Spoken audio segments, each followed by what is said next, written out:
Guess what? It's time for another XRP update, and once again, another lawsuit that the SEC was pursuing is thrown out. But yep, you've guessed it, it wasn't XRP. We'll talk about exactly what's going on, some key dates that you need to be aware of, especially when it comes to a potential lawsuit with the SEC, and more importantly, what is coming next for XRP in this incredibly volatile time in the cryptocurrency market. So if that's something you like the sound of, you're bullish as ever on XRP, smash up that like button to a brand new all-time high, hit that subscribe button as well. With that being said, let's get into this video.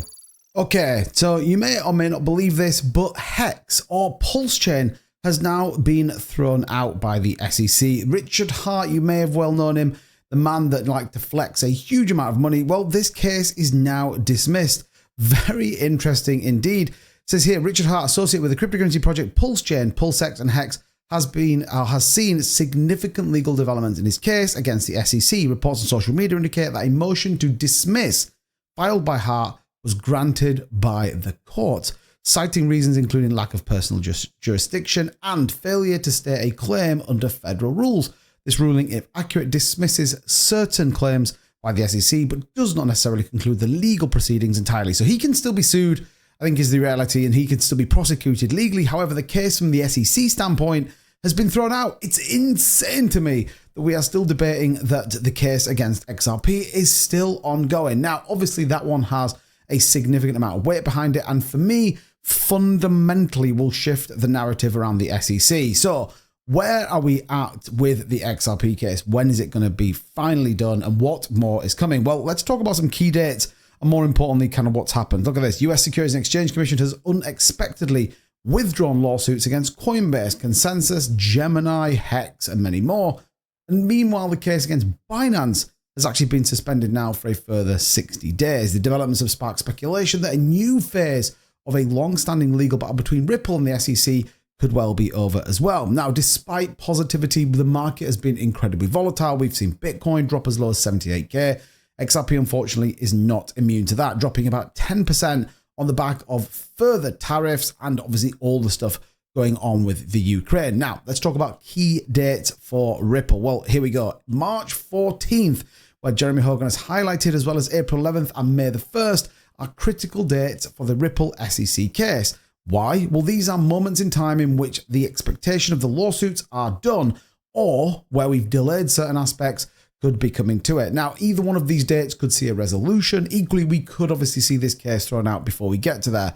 Last year's partial ruling in favor of SEC is still pushing for that 125 million that, if you remember, the the XRP team agreed that they wouldn't pay it until all of this was done and the case was resolved. Obviously, that's not something that's happened. Therefore, that amount of money hasn't been done. Now, under Gary Gensler, that was a very different standpoint than probably where we are right now. So what else is coming? Well, legal process and possible developments are going to be key. One of the big differences in this case is that 125 million, and I do think this will play a big part in the decision fundamentally that is made by the SEC, but it can't be much longer. Is next week a positive market sentiment week? Finally, the SEC throw out the case against XRP that I've been talking about now for weeks and weeks, and I absolutely believe that that could be the case. Now, don't forget, all of which, at the same time as this is going on, we're seeing further build-outs on the XRPL, including adding smart contracts. This is something, again, we've talked about for a while with the XRPL and is finally starting to come to the fruition. There's been protocol changes that require 80% validator consensus for 2 weeks to make sure that this goes ahead. However, this is going to happen pretty soon. You've also got extensions which ultimately add logic and existing features such as escrows and payment channels affecting transactions on the XRP as well. And if you ask me, all of which is aligning to global payments, financial infrastructure, and more importantly, bringing on lots of different partners, parties, and equally people to use this. And I think this is why XRP is looking incredibly bullish and fundamentally underpinned by the XRPL. So many people are building on it, whether that be to offer escrows, whether that be to offer securities. In fact, Ripple talking about the Bybit hack and saying that their infrastructure can support that versus the SAFE, which is who was supporting those narratives as well. So we might even see further adoption, whether that be into centralized exchanges or much more when it comes to Ripple. Now, the price is not excluded from many others. We are where we are, unfortunately, down about 1% of the day. Bitcoin struggling again to hold about 84K. We will see what the day does bring, but XRP is slightly bearish on the charts, but no different to the rest of the cryptocurrency market. So let me know what you think of all of this in the comments down below. Let me know, what day do you think the SEC finally throw the case out against XRP? I'm going for Tuesday. Let me know in the comments down below as always. And thank you so much for watching the video. We'll see you guys next time. Hit that like and subscribe button. See you soon. Bye-bye.